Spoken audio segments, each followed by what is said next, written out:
Et je n'ai lu 5. Genre, je me surprends moi-même. Il y a pas des bonnes surprises des fois. Allô, allô, c'est Karine de Mon Coin Lecture et aujourd'hui, les fouilles... les fouilles... ça commence mal. Je disais donc, les foules ébahies n'en croiront pas leurs yeux et leurs oreilles parce que, déjà, vous allez avoir la première partie de la série de vidéos où je vais lire les favoris des booktubers. Moi, ça risque d'être rough à soir, j'ai pris 2 verres de vin au souper. De là, les petits joues rouges, là? Ouais, c'est ça. Je vais peut-être déparler un peu. Déjà, je triche un peu parce qu'au moment où je vous tourne Oh, ça va bien. Déjà, je triche un peu parce qu'au moment où je vous tourne cette introduction, j'ai déjà lu les 5 livres. Donc, à moins que je décide de ne pas finir de tourner, à m'entendre parler, ça se pourrait, ou de ne pas monter, elle va paraître, cette vidéo-là, pour la première fois depuis X années. J'en reviens comme pas. Aussi, j'ai parlé d'un vlog au début, mais ça va être un quelque chose dont je ne connais pas encore la forme, parce que quand j'ai filmé les séquences de vlog, j'étais à fun. Et j'ai pas osé réécouter, voir ce que ça donne. C'est sûr qu'il y a des parties qui vont être inutilisables, à moins que vous ayez le goût de partir sur un gros trip d'ASMR. Genre, moi, je m'énerverais moi-même, fait que je suis pas sûre que je vais mettre ça. Donc, tout à l'heure au montage, je vais oser m'auto-écouter et je vais décider est-ce que je vous montre ces clips-là que je risque d'éditer +++, ou encore, si je sonne vraiment trop comme une animatrice de ligne rose 3X, bref, choisissez votre appellation, je reviens face cam et je vous dis simplement ce que j'ai pensé du roman. Ce qui va bien faire par contre, c'est que je vais pouvoir en profiter pour vous demander qu'est-ce que vous préférez. Est-ce que vous préférez que je fasse ces autres vidéos-là, parce qu'il est supposé d'en avoir genre 6 autres? Ouais, wishful thinking. Dans un format vlog ou dans un format chronique? Vous m'écrirez ça en commentaire. Alors, comme vous me suivez avec assiduité, vous savez certainement qu'il y a quelques semaines, je vous ai présenté une longue liste avec beaucoup de booktubers et beaucoup de livres. Aujourd'hui, j'ai choisi 5 de ces booktubers-là et j'ai lu un livre par personne. Et parce que j'ai de la suite dans les idées, j'ai commencé avec 5 booktubers québécois. Ah oui, parce que je suis full curieuse. Vous me direz, est-ce que vous, c'est ce livre-là que vous auriez sélectionné parmi les quelques ouvrages que j'avais sélectionnés pour chaque personne? On sait pas, peut-être bien je vais me décider à en lire un autre si tout le monde me dit que vraiment, il aurait fallu que je lise un autre titre. Moi, je suis influençable de même. On va commencer avec C'est vrai, on a le droit de le dire. Avec Sous le ciel. Puis là, pour me faire plaisir à moi-même, je le couperai pas au montage parce que j'ai tellement coupé le prénom de Sous le ciel au montage souvent dans ma vie, vous pouvez pas savoir. Donc là, il va rester là. Petit plaisir coupable. Parlant de Sous le ciel, Karine au montage fait dire que sa propre vidéo va paraître jeudi le 20 avril et que jeudi le 21, la vidéo de Sous le ciel va paraître également. Donc, même thème, elle va lire 5 favoris des booktubers, mais je sais pas lesquels, je sais pas de qui, puis je sais pas si elle a aimé ça. Puis je dis 5, mais peut-être ça sera même pas 5 en fait. Dans sa liste, il y en avait plusieurs qui me tentaient. On parlait de Anxious People de Frederick Backman, Dead Zone de Stephen King, La vie invisible d'Addy Larue de V.E. Schwab, Le consentement de Vanessa Springora et Martin Eden de Black London. Je vais pas y arriver, je vous jure, je vais pas y arriver. Jack London. Qu'est-ce que j'ai choisi? Je vous laisse écouter Mamaki qui en parle. J'ai encore dit Mamaki, hein? Ouais, j'ai encore dit Mamaki. La plume de V.E. Schwab est magnifique dans ce livre. Honnêtement, c'est presque un problème parce que maintenant, quand je lis ses autres livres, je suis déçue à chaque fois de ne pas retrouver la même beauté. C'était succulent. Je comprends pourquoi beaucoup de gens ont trouvé ça ennuyant parce que le rythme est très progressif, mais moi, ça a juste ajouté à l'ambiance et à l'impression d'être condamné aux côtés de la protagoniste. En plus, moi, un truc que j'adore, c'est des fins qui peuvent continuer à vivre en nous. Le livre est fini, mais on sait que les personnages continuent à faire une certaine chose. Et là, il y a un élément particulier de la conclusion qui fait exactement ça et j'adore. Hello, et on dirait que j'ai un talent particulier pour venir vous parler quand je suis particulièrement décalissée. Puis bon, là, j'allais me coucher puis je voulais continuer à lire. Puis si je continuais à lire sans vous parler avant, mais je serais rendue trop loin dans mon roman. Bref, il fallait. Oui, c'est compliqué dans ma tête, je vous l'ai dit souvent. Donc, j'ai commencé à lire Addy Larue, qui était le choix de Sous le ciel, parce que j'ai cette superbe édition. Ça vaudrait-tu la peine que je vous la montre un peu? Regardez ça. Puis moi, ben, quand il y a ça, je fonds. Puis, si on ouvre le roman, à l'intérieur, il y a ici le petit village où Addy Larue est née avec les constellations. Et sur le dessus, c'est comme ça. Comment on peut pas lire un roman qui a l'air de ça? Ce qu'il faut savoir, par contre, c'est que je lis pas ce roman-là parce que j'ai peur de le briser. Fait que je lis un e-book. Je suis incorrigible, je sais. Donc, Adi Larue, j'ai lu une centaine de pages à date. Est-ce que j'ai vraiment besoin de vous dire de quoi il s'agit? C'est donc une jeune fille qui ne voulait pas se marier, qui se voyait pris, qui voyait sa vie terriblement plate et qui fait un pacte avec un ancien dieu pour avoir la liberté qu'elle veut et autant de temps qu'elle veut. Bien entendu, là, quand on fait un pacte avec un dieu, ça marche rarement comme on le voudrait. Et pour être libre, elle va l'être parce qu'il n'y a personne qui va se rappeler d'elle. Chaque jour est une page blanche, il n'y a aucune gaffe qui est grave, mais elle est terriblement, terriblement toute seule. Et dans l'une des deux parties du livre, celle qui se passe dans le passé, qui commence à la fin du 17e siècle, c'est quand même très triste de l'avoir réalisé ce que ça implique.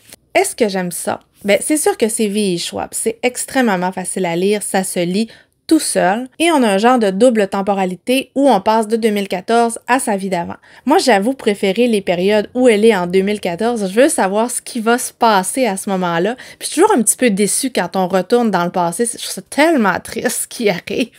Bref, j'en suis là, j'aime bien. C'est énorme comme truc, là. Celui-là, il y a 700 pages. Oui, à peu près 700 pages, mais ça se lit super vite, puis j'ai bon espoir que d'ici la fin de semaine, je devrais l'avoir terminé. En fait, je voudrais le finir avant la fin du mois de janvier. Il me reste 2 jours, on devrait y arriver. Fait que je vous fais un update quand je suis à peu près à la moitié.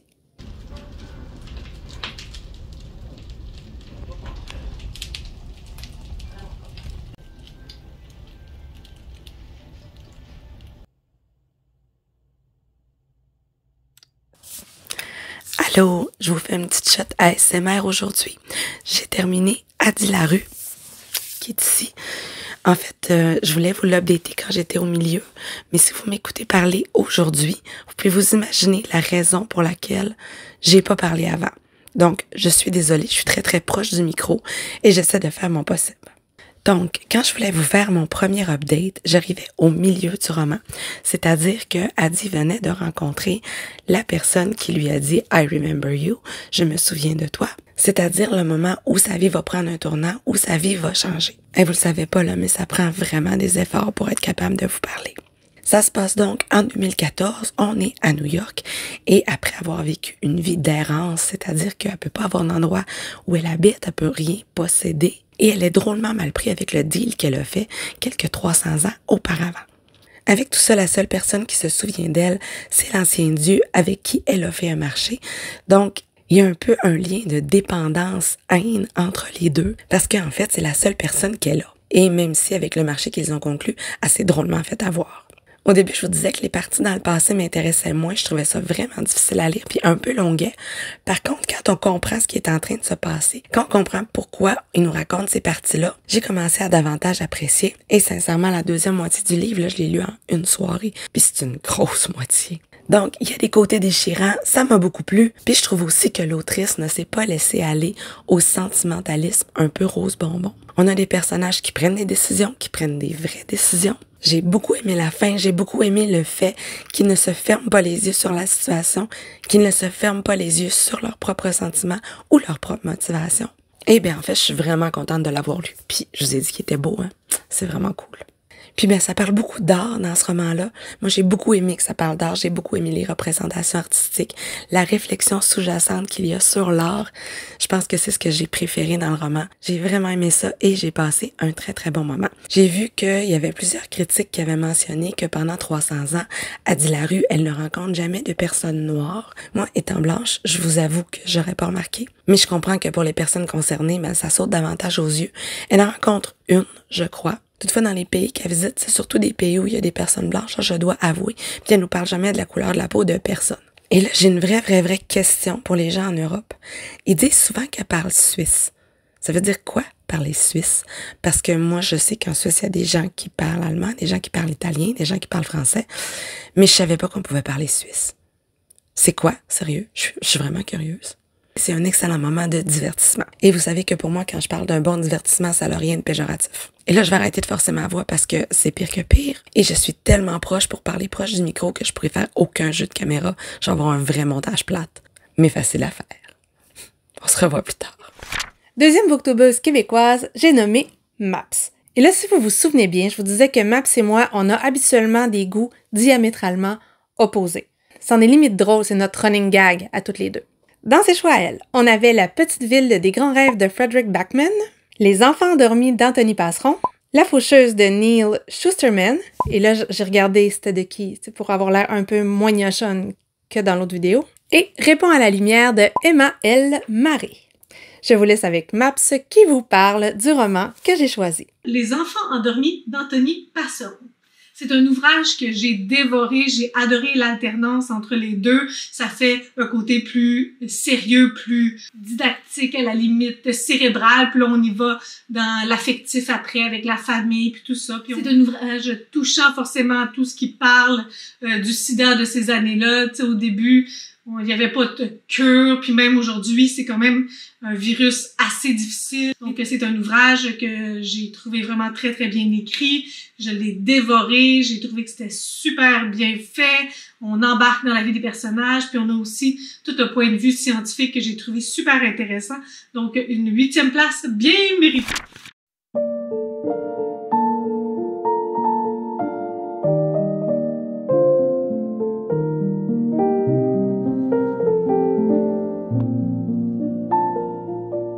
Pour ce roman-là, je sais que les clips sont inutilisables. Je sonnais comme ça, là. Si vous m'écoutez, vous allez être hanté par ma voix. Genre, c'est pas l'arbre dans Pocahontas qui parlait comme ça? Que je vous jure, c'est inendurable. Donc, je vais vous parler de ce roman-là. Dans Les enfants endormis, on a l'auteur Anthony Passeron qui nous parle d'une partie de l'histoire de sa famille, un secret de famille, quelque chose dont on ne parle jamais.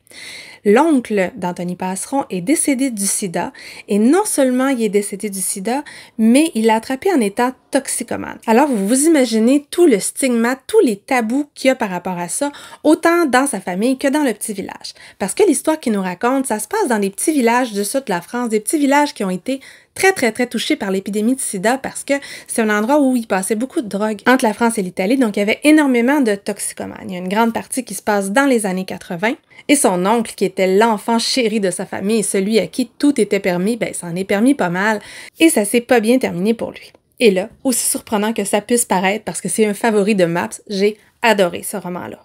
D'abord, le thème du sida dans les années 80, c'est un thème qui me touche toujours beaucoup, parce que moi j'étais enfant pendant les années 80. Je suis de la génération à qui le sida faisait très peur. On a grandi avec ça, c'était entré d'arriver. À ce moment-là, on savait même pas comment ça se transmettait, et on s'entend probablement que ça a fait l'affaire de ben du monde de pas trop s'en occuper, de dramatiser la chose pour culpabiliser certaines personnes. Il y a des bonnes chances. Ce qui s'est passé dans ces années-là, c'était terrible. Ce que j'ai trouvé d'intéressant et de différent dans ce roman-là, c'est que la plupart du temps, les protagonistes sont des homosexuels, tandis qu'ici, on a des toxicomanes. C'est vraiment une autre perspective. Tu sais, pour bien du monde, ça fait pas mal moins pitié. Et les chapitres s'alternent avec une partie qui est plus scientifique, une partie qui est plus factuelle et qui nous permet de voir ce qu'était la recherche contre le sida en France dans ces années-là. Tu sais, on entend toujours parler des États-Unis, ils sont bons pour tout s'approprier, mais il s'est passé plein de choses en France aussi et ça, c'était hyper intéressant de voir ça. C'est un roman qui est triste, c'est un roman dont les thèmes sont hyper lourds. Il n'y a rien de manichéen non plus parce que l'oncle de l'auteur, il vit des trucs horrible, mais il s'aide pas tout le temps non plus, puis il est pas toujours hyper agréable, donc on a glorifié personne ici, mais on ressent la solitude extrêmement profonde des gens qui sont malades et de leur entourage aussi. Parce qu'on est dans des tout petits villages, tout se sait, tout le monde juge, personne parle vraiment, mais il y a énormément de familles qui sont touchées dans chacun des villages. Il y en a des gens qui sont atteints du sida, mais ils se partageaient des seringues. On savait pas dans ce temps-là. Et il y a toute une portion d'une génération qui va être balayée par cette crise-là, à laquelle on comprenait rien puis qui faisait hyper peur. En plus de ça, l'auteur est capable de nous faire ressentir l'ampleur que prend le secret de famille et l'emprise que cette histoire-là sur la famille des années plus tard, sur toute une région en fait, parce qu'il y a beaucoup de personnes qui ont été affectées par ça. Moi, j'ai eu de la peine pour les parents, pour la famille, pour la fille du couple de toxicomanes. Ça prenait droit au cœur. Et l'auteur réussit à nous faire comprendre à quel point ça demandait du courage de garder la tête haute à travers tout ça. Donc, c'est un roman que je conseille, c'est un auteur que je vais suivre. Adoré. Allons-y maintenant avec les choix d'Erika de la chaîne Chillriri. On va se l'avouer, Erika a lu des choses assez différentes de moi, mais j'ai eu envie de tenter quand même. Vous allez voir, je suis restée assez safe. Ouais, je vais à mon punch. Alors, dans ses favoris que je n'ai pas lus, il y avait Birthday Girl de je ne sais plus qui. Moi, je fais pas ma job si bien que ça, en fait. Ça pouvait pas durer tout le long de la vidéo. The Mindfuck Series. Stay With Me de Nicole Fiorina. je pense. Du moins, c'est ce que je réussis à déchiffrer là-dessus. Et Love and Other Words de Christina Lauren.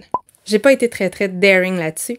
Je suis donc allée avec la facilité, genre, une vieille comme moi, ça pourrait faire une crise d'apoplexie si je lisais trop de trucs, what the fuck. Faut se ménager dans la vie. Et je vous laisse écouter ce qu'Erika en disait.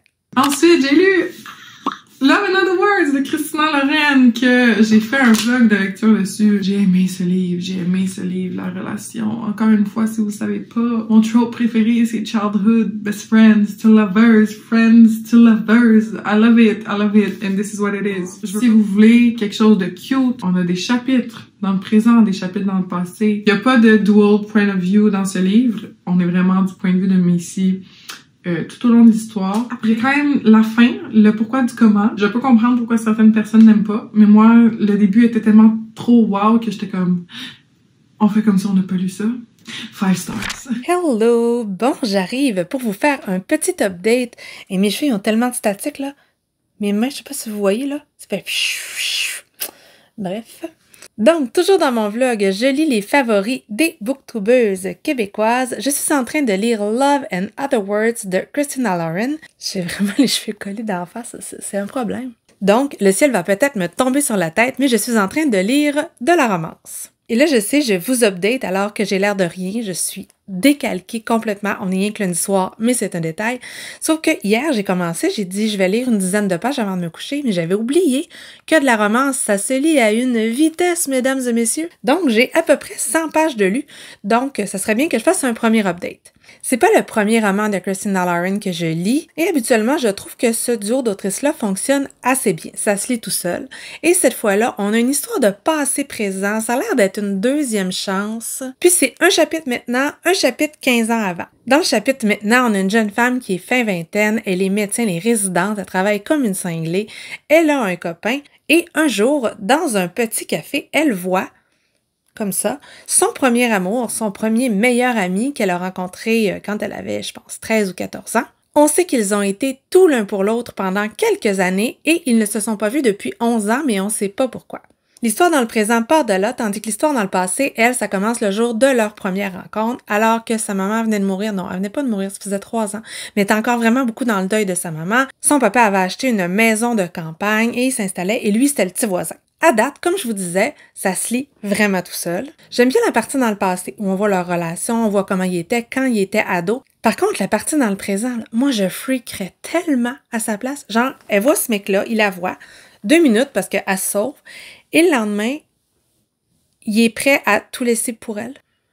C'est comme moi, c'est la crise d'angoisse assurée. Ça se peut pas. Donc, les personnes dans le présent, ben, je cringe un peu. Mais j'ai hâte de savoir c'était quoi le fameux événement, pourquoi, qu'est-ce qu'il a bien pu faire, ce méchant homme, pour se mériter 11 ans de silence. Et à date, j'ai rencontré la fameuse expression que je déteste, curl up with a book. Ah, que j'haïs ça. Je sais pas pourquoi, il y a même pas de raison. Je pense que c'est ce que ça fait dans ma bouche quand je le dis. Des fois, j'ai cessé de chercher à m'auto-comprendre. C'est inutile. Alors, c'est ça pour mon premier update. Ah oui, puis il est tellement parfait, le jeune de 13 ans, là. Écoute, il n'y a pas de défaut, ce jeune-là. Il est à l'écoute, il est compréhensif, il veut s'assurer que tout est beau. Sérieux, pour moi, c'est du domaine de la SFFF. Un ado de 14 ans comme ça. Mais peut-être que c'est moi qui est désillusionnée par rapport au genre humain. Nous verrons. Bon, et que je suis hyper nasale. Ça me fatigue. Excusez, ça me fatigue vraiment.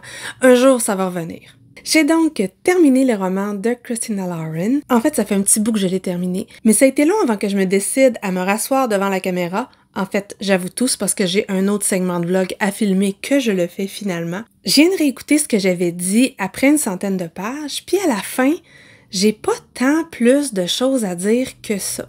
C'est un roman dont j'ai apprécié la lecture. Bon, on changera rien au fait que moi, je me serais sauvée à toutes jambes. C'est pas une blague. Pendant toute la période où je lisais, j'ai clairement préféré la partie dans le passé. Et je dois avouer avoir un petit peu déchanté quand j'ai compris pourquoi ils s'étaient pas parlé pendant 11 ans. Bon, je l'avoue, ça a dû faire un sacré choc. Sauf que, quand on voit le type de relation qu'avaient les personnages, je peux pas croire qu'ils se sont pas parlé. Je peux pas croire. Je n'en dirai pas davantage pour éviter le spoil, mais voilà, en fait, c'est ça. Une bonne lecture, agréable. Ça se lit tellement vite, la romance. C'est complètement fou. J'avais oublié à quel point ça se lisait vite. Par contre, est-ce que j'ai le goût de me garrocher là, right now, sur une autre romance? On se calme. Peut-être pas. J'ai également choisi un roman de Salomé, des Bibliopholies de Salomé. Je pouvais choisir entre Inheritance Game de Jennifer Lynn Barnes, Eux de Patrick Isabelle, Charm Offensive de Alison Cochrane. Je pense toujours à coquerelle quand je dis ce mot-là, mais c'est clairement pas ça. Pour les Français, une coquerelle, c'est une blatte. Genre une blatte ben dégueulasse. Et Apprends-moi à voler d'un auteur mystère. On va donc écouter un peu Salomé parler de mon choix. The Inheritance Games. Celui-là, sincèrement, je vais le mettre dans des pressions littéraires. Je m'étonne moi-même en le faisant, mais c'est une excellente surprise. Mais je pensais sincèrement à cause de la couverture que c'était du fantasy. Et finalement, non, c'est comme genre du thriller voyez. Et excellent, hein? Excellent. J'ai trippé sur le rythme, j'ai trippé sur les personnages, j'ai trippé sur l'histoire, j'ai trippé sur tout. Pour vrai, je regrettais d'avoir d'autres livres à lire après l'avoir fini parce que je voulais absolument lire le deuxième tome. Finalement.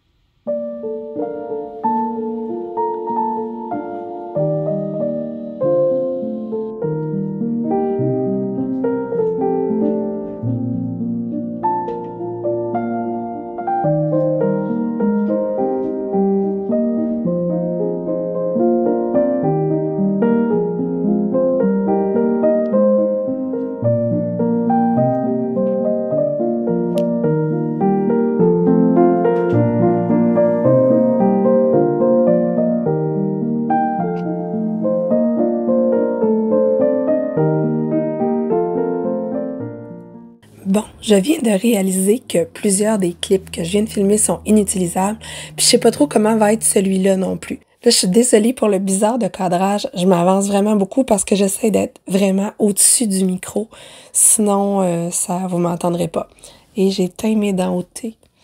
C'est pas chic. Bref, je suis à peu près à 100 pages de Inheritance Games. Je vais le prendre là, ce sera pas long. Donc, ce livre-là, j'en suis à peu près ici. C'est une histoire jeune adulte, ça a l'air d'être un jeu de piste. En fait, c'est une jeune fille qui n'avait rien, qui vivait avec sa sœur. Sa mère est décédée il y a quelques années. Son père est souvent sous dans un motel, donc bref, elle le connaît pas. Et un jour, elle va apprendre qu'elle hérite de toute la fortune d'une espèce de multimilliardaire, mais que pour l'avoir, elle doit habiter pendant 1 an dans le manoir du dit monsieur avec ses 4 petits-fils et ses 2 filles qui, eux, n'ont pas reçu grand-chose et qui sont loin d'être ravis. C'est fabuleux. À date, j'aime bien le côté Sherlock Holmes du personnage principal, elle aime résoudre des énigmes, mais à part ça, je la connais pas vraiment. Est-ce que je veux savoir ce qui va arriver? Bien sûr, je veux savoir ce qui va arriver, mais je veux surtout savoir comment ça va arriver parce que je suis persuadée que je sais une grande partie du comment, du pourquoi. Dans ma tête, c'est limpide. J'espère tellement que c'est pas ça, là. Tellement, mais je suis comme sûre. En tout cas, on va espérer que je me trompe.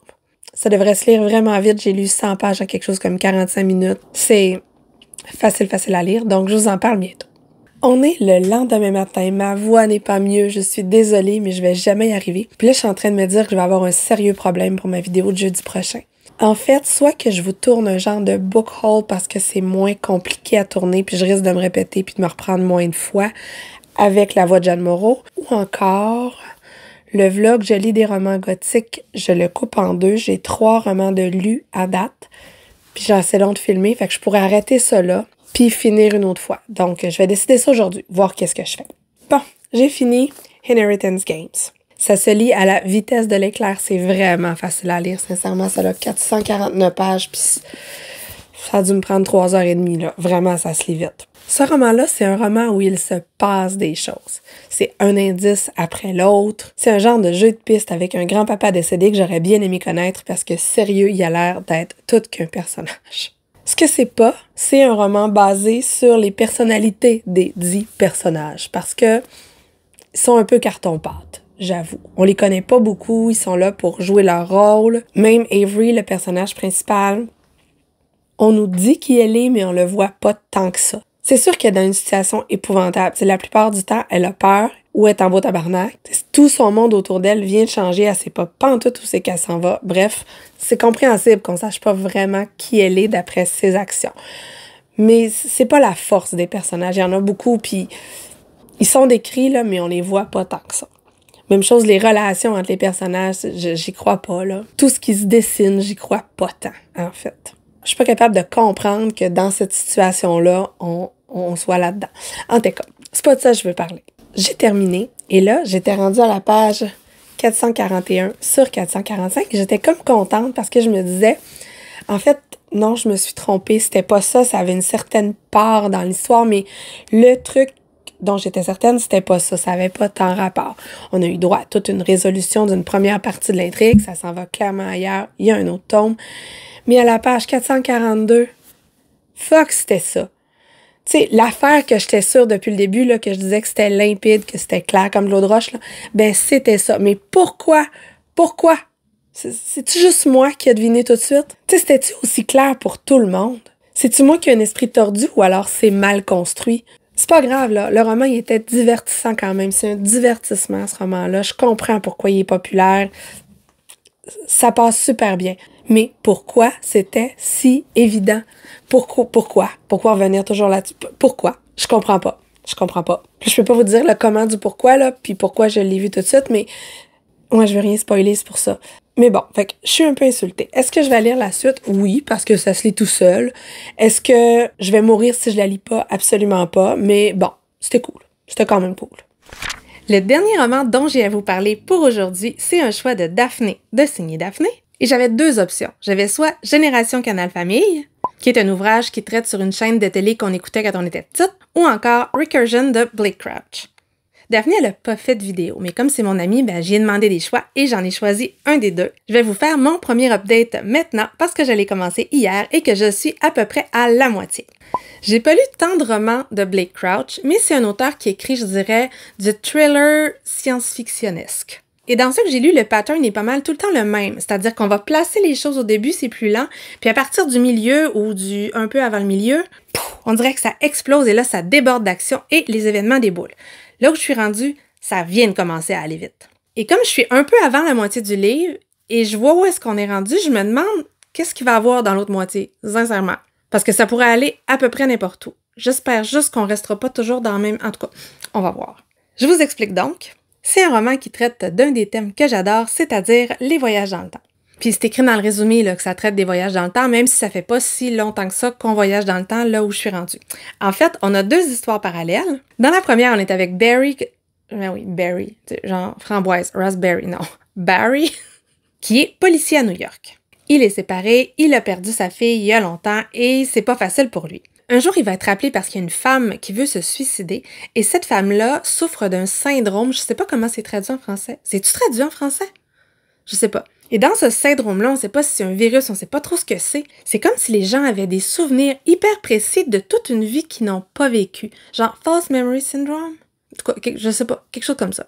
Et cette femme-là, elle est désespérée parce qu'elle se souvient avec tous les détails, c'est ceux-là qui comptent, de toute une vie qu'elle a eue avec son mari et son garçon, mais là, elle apprend que ce garçon-là n'existe pas, elle est complètement virée de bord et elle va se suicider. Barry va décider d'enquêter là-dessus. Autre ligne temporelle, on est en 2007, on est avec Elena qui est une chercheuse en neurosciences qui est géniale et elle a une maman qui souffre de la maladie d'Alzheimer. Donc ce qu'elle voudrait, c'est créer quelque chose qui lui permette de storer ses souvenirs pour pouvoir les récupérer, pas les perdre. Parce qu'on parle des souvenirs qui font l'identité d'une personne, donc il y a toute cette réflexion-là. Sauf que, comme tout bon chercheur, Elena a besoin de sous pour financer ses recherches et elle va se faire offrir quelque chose qu'elle ne peut pas refuser, des fonds à volonté, mais toute sa recherche va devoir demeurer secrète pour un bout. Ça commence comme ça. Je vous dirai pas comment l'un et l'autre sont reliés. Moi, à date, je préfère la partie avec la chercheuse. Je trouve ça assez fascinant, puis je trouve que l'idée, elle est tripante. Mais là, je suis en train de m'imaginer les implications que ça va avoir. Là. Je me dis, hey, boy, où c'est que ça s'en va? Comme je disais au début, j'en ai aucune idée. C'est un roman qui se lit tout seul. On veut vraiment savoir ce qui va arriver. C'est plein d'actions. En fait, ça commence à être plein d'actions. Je devrais être bonne pour le finir ce soir. Et plus tard en soirée, je vais venir terminer cette vidéo. À tantôt! Allô, on est le lendemain soir. J'ai bel et bien fini Recursion hier soir, sauf que je suis venue filmer. J'ai branché tous mes trucs, j'ai filmé la conclusion de la vidéo, puis j'ai pas fait l'update de mon livre. Des fois, je me gosse moi-même, là, vous pouvez même pas vous imaginer. Finalement, qu'est-ce que j'en ai pensé? Bon, vous savez que de façon générale, j'ai tendance à aimer les romans qui parlent de voyage dans le temps, de paradoxes, de trucs comme ça. Puis c'est le cas encore une fois ici, ça m'a plu. C'est super particulier ce roman-là parce qu'on arrive au milieu, on pense qu'on est rendu au summum des révélations, mais on est juste au milieu, là. On se dit, qu'est-ce qui va se passer dans la deuxième moitié du livre? La deuxième moitié, je l'ai un petit peu moins aimée que la première. Ça va à toute vitesse. Sincèrement, là, on voit le truc, on voit l'impasse dans laquelle ils vont se trouver, on dit « Oh mon Dieu, comment ça va faire? » Et on dirait un film d'action. Ça, c'est très cinématographique. On dirait qu'on regarde un film d'action. Mais on le lit. Mais en tout cas, vous voyez ce que je veux dire. Dans la deuxième partie, il y avait certains bouts que j'ai trouvés répétitifs. C'est-à-dire que, je peux pas vous le dire parce que je vais spoiler, mais il y a certains événements qui arrivent plusieurs fois, puis peut-être que je n'aurais pris une fois de moins. Tu sais, genre un petit peu moins long, un petit peu moins de répétition. Mais en gros, c'est une très bonne lecture. J'ai peut-être le même reproche que j'avais fait dans Dark Matter, c'est-à-dire que le message avec un grand M est peut-être un peu appuyé et un peu prémâché, mais c'est pas grave, c'est un peu cheesy, mais on aime ça, puis ça nous dérange pas parce qu'on passe un bon moment de lecture. Puis c'est pas tout le long, tu sais, c'est juste à certaines parties. En résumé, on a un concept intéressant, une histoire qui est bien menée, quoique inégale au niveau du rythme, mais c'est comme pas grave. Très très bonne lecture. Par contre, je vous dirais que pour les voyages dans le temps, le top du top, c'est lui. Exterminate. Fait que c'est ça, il y en a un de fait. Dites-moi ce que vous avez préféré, format vlog ou format chronique. Peut-être que pour une fois, si ça me tente d'être particulièrement altruiste, je vais vous écouter. Genre, dites-moi tout, peut-être que ça va valoir la peine. J'en reviens comme pas, il y a une vidéo de la série qui est sortie. En revenez-vous vous autres, genre pas moi. Et maintenant, la question qui tue, quel est le roman que j'ai préféré dans tout ça? Qu'en pensez-vous d'après ce que je viens de vous en dire? On est donc peut-être passé dans la 4e dimension parce que mon roman préféré dans tout cela a été le choix de MAPS, c'est-à-dire Les enfants endormis d'Anthony Passeron. Donc, Marie-Pierre, tu vois, ça vaut la peine que je continue à lire tes favoris, même si c'est à mes risques et périls. Si vous êtes encore là, vous pouvez me mettre un petit emoji... des cerises. Mes boucles d'oreilles cerises. Des cerises, voilà. Un petit emoji cerise. Mais les cerises, le fruit, là, s'il vous plaît. Pas d'autres cerises. Non. Le fruit. Pourquoi j'ai dit cerise? Si la vidéo vous a plu, n'hésitez pas à faire un commentaire, à faire un like. Si mon contenu vous plaît en général, vous pouvez vous abonner à la chaîne ou encore partager la vidéo. Sur ce, je vous souhaite une bonne fin de journée, bonne lecture et à la prochaine!